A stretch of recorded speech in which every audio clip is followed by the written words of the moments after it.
Notícia urgente: Bolsonaro acaba de ser denunciado pela Procuradoria-Geral da República e poderá levar até 28 anos de prisão. Compartilha esse vídeo porque notícia boa a gente não guarda segredo. Além do Bolsonaro, o núcleo duro do então governo Bolsonaro também foi denunciado, entre eles o Alexandre Ramagem, o Almir Garnier Santos, que era o comandante da Marinha que aceitou o golpe, o Anderson Torres, que era ministro da Justiça, o Augusto Heleno, golpista, o Mauro César Barbosa Cid, o Paulo Sérgio Nogueira de Oliveira, ministro da Defesa, e o Walter Braga Neto, que já está em cana. Todos eles foram denunciados por golpe de Estado, abolição violenta do Estado Democrático de Direito e organização criminosa. Meu Deus do céu, gente. Como é que a gente dorme essa noite com notícia maravilhosa dessa? Lembrando que agora caberá ao STF, ao Alexandre de Moraes, o relator dessa investigação, decidir se acolhe ou não essa denúncia.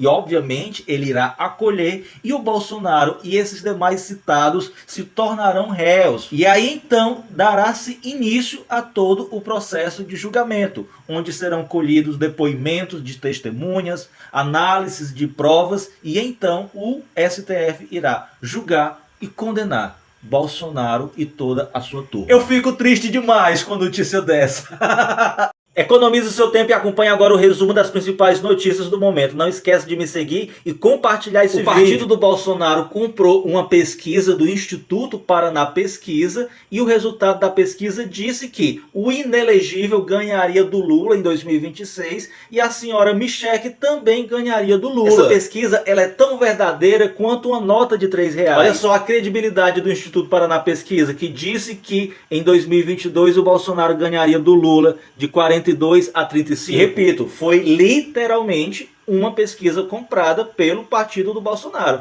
Quem pagou os custos dessa pesquisa foi o PL, tá? Nessa pesquisa falou também que o Tarcísio não ganharia do Lula em 2026, ficaria um pouco apertado. O Bolsonaro não tentou nem disfarçar os seus planos com essa pesquisa fictícia. Inclusive o Tarcísio falou para aliados que se o Bolsonaro permitir, ele sairá como candidato à presidência em 2026. Olha o nível de dignidade desse governador. Se o Bolsonaro permitir. E na esteira de mentiras, o Bolsonaro falou hoje no Senado que ele já possui maioria suficiente para aprovar a anistia dos golpistas do 8 de janeiro. Eu acho que o Bolsonaro pensa que ainda consegue enganar o povo, só pode. Ele falou isso hoje depois de um almoço que ele teve com senadores aliados dele em Brasília. Inclusive, ó, aqui o Sérgio Moro, o cara defensor do combate à corrupção, compactuando com o Bolsonaro, que quer acabar com a lei da ficha limpa. E tudo isso também depois de ser extremamente humilhado pelo Bolsonaro enquanto era ministro dele. E o STF, o ministro Barroso, presidente do STF, decidiu adiar um jantar que toda a corte teria com o presidente Lula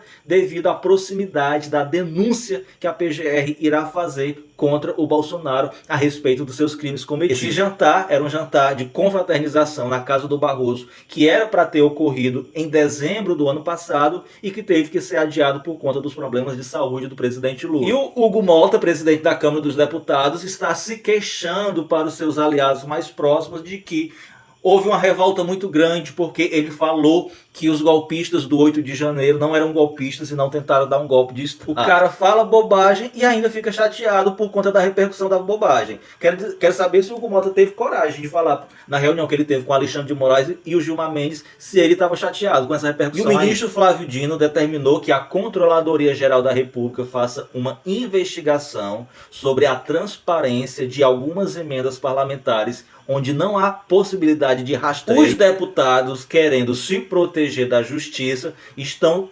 esquematizando voltar ao debate uma proposta de um projeto de lei para impedir que processos de busca e apreensão ou prisão de deputados sejam feitos sem autorização da Câmara dos Deputados. É mole ou que é mais? O Ministério Público do Paraná pediu à Justiça que o bolsonarista que matou o petista no Paraná na festa de aniversário, tesoureiro do PT, volte à cadeia e deixe de cumprir a prisão domiciliar. E disse mais, que lá na cadeia tem sim capacidade de dar toda a assistência médica que ele necessita. Não esquece de compartilhar, tamo junto. De todas as maldades que o Trump tem feito, tem uma que eu estou gostando.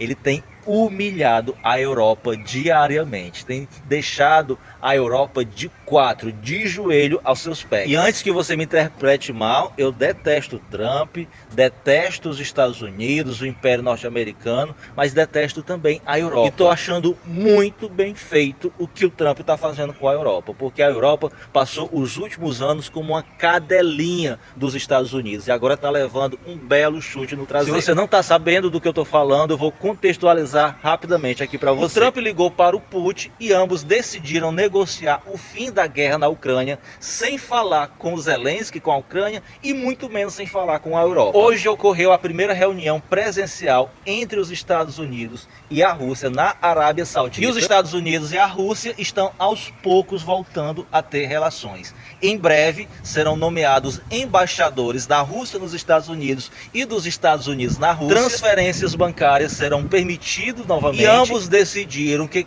quando os objetivos de um dos lados não convergir, forem diferentes, ao invés deles entrarem numa guerra, eles irão sentar para dialogar. E o Zelensky está desesperado, porque este acordo de paz que será feito para findar a guerra na Ucrânia será sem o consentimento dele. O bobo da corte do Império Norte-Americano, agora que não tem mais utilidade, está sendo totalmente descartado. E todo o território que a Rússia conquistou permanecerá com ela. E a Ucrânia ficará chupando dele. E a União Europeia fez ontem uma reunião de última hora para tentar traçar estratégias para lidar diante do abandono dos Estados Unidos, a OTAN, a União Europeia. Porém, a reunião foi um fiasco porque eles não conseguiram entrar em consenso e nem conseguiram redigir um texto final do evento. E um novo encontro entre Trump e Putin presencial está sendo organizado. E por que essa notícia ela é boa? Primeiro de tudo porque é uma guerra que irá acabar. Serão vidas que serão poupadas, tá? Segundo porque o Deep State, que é quem realmente governa ou governava os Estados Unidos, teve os seus objetivos frustrados pelo Trump. Por quê? O objetivo do Deep State seria o quê? Forçar a OTAN, junto com todos os países da União Europeia, a invadir o território da Rússia, a destruir a Rússia, para que após destruírem a Rússia e repartirem todo o seu território, igual fizeram na África, iriam também partir para cima da China. E assim eles iriam conseguir dominar 100% de todo o planeta Terra. Ou seja, a possibilidade de nós termos agora um terceiro conflito mundial diminuiu. Porque nem o Putin tem interesse nessa guerra e nem o Trump também tem interesse nessa guerra. E para os bolsonaristas que reclamaram que a proposta de acordo de paz feito pelo Lula para o conflito na Ucrânia, a Ucrânia teria que se conformar em perder alguns territórios. Deixa eu só dizer uma coisa para vocês. O que o Trump está fazendo é a mesma coisa que o Lula propôs. E vocês, tudinho de bico calado. Porque se tem uma coisa que vocês não têm, é vergonha na cara.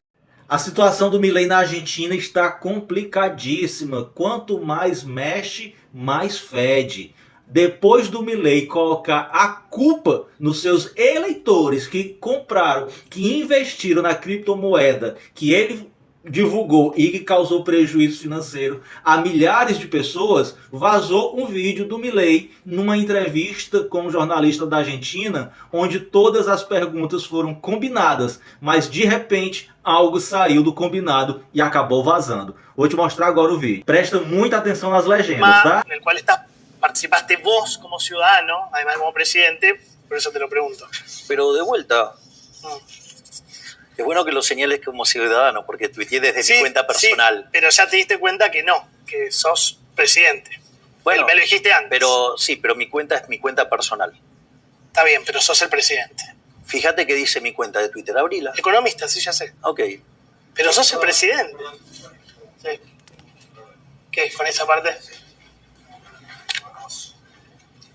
Sí, no sé cómo venía. Bueno, ok. Sí, estoy... ¿Qué? Sí, yo sé por qué. Por el juicio. Sí. Claro.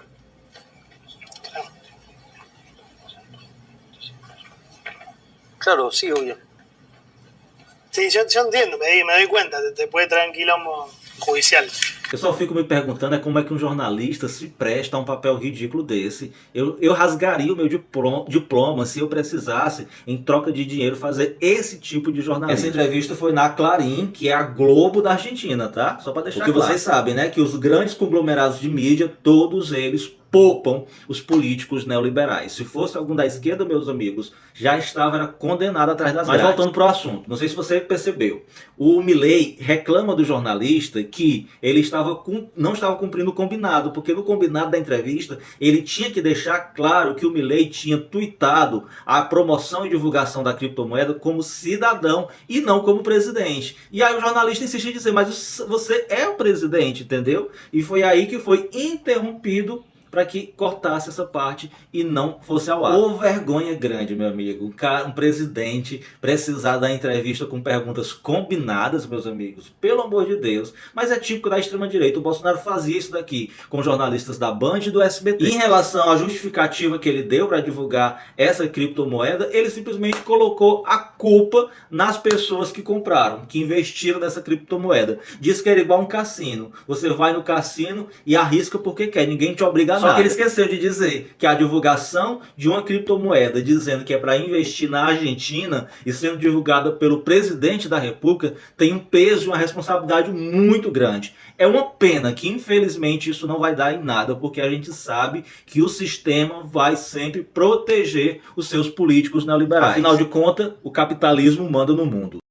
Imagina você perder o seu emprego e deixar a sua mãe doente por conta do Bolsonaro. Foi exatamente o que aconteceu com o Manuel Júnior, que mora no Pará. Dias antes do presidente Lula ir ao Pará, ele fez a seguinte postagem em tom de ameaça. Dessa vez vou conseguir chegar perto. Lula vai se arrepender de ter nascido. Eu vou livrar o Brasil desse cara. Vou preso, mas vou feliz. Detalhe, meus amigos, ele além de ser um bolsonarista que ameaçou a vida do presidente Lula, o veículo que ele trabalhava, que é uma motocicleta, possui um símbolo pertencente àquele grupo lá da Alemanha do homem do bigodinho, tá? Que eu não posso nem citar o nome para o algoritmo não achar que eu estou fazendo apologia a esse tipo de grupo. Agora, olha o estado emocional que ele deixou a mãe dele. Abre aspas para ela. A polícia invadiu minha casa como se eu fosse uma criminosa. Só soube do que estava acontecendo quando já estavam revirando tudo. Eles estavam atrás de armas. A mãe, inocente, acreditou no filho, acreditou no caráter dele e o defendeu. Ela disse que ele não era uma pessoa violenta e ela falou o seguinte, ó, ele não tem arma, nunca brigou. Foi uma infantilidade dele, agora está envergonhado, desempregado e usando tornozeleira. Todo mundo olha diferente para quem usa isso. Devia ter pensado nisso antes de seguir essa seita bolsonarista. Ela diz também que ele se arrependeu das publicações e demonstrou profunda angústia com a repercussão do caso. Abre aspas para ela. Ele chorou muito, coisa que ele nunca fez. Diz que não sabe o que passou pela cabeça dele quando falou aquilo. Agora não sabe, né, o que passou pela cabeça dele, mas eu sei. A gente sabe muito bem. E como todo bolsonarista é uma pessoa infeliz, frustrada, revoltada por dentro e cheia de problemas emocionais. Olha o que ela falou. Ele ficou muito abalado pela morte do pai. Acho que isso pode ter afetado ele de alguma forma. Meu filho é formado, trabalhador, cometeu o erro de falar besteira na internet, mas não é um bandido. Ela também mencionou que ele residiu por 3 meses em Santa Catarina e acha que a vivência no outro estado pode ter influenciado ele de alguma forma. Sempre Santa Catarina, sempre o sul do país. Meu Deus. Gente, eles não têm dinheiro nem para um advogado. Olha só o que ela falou.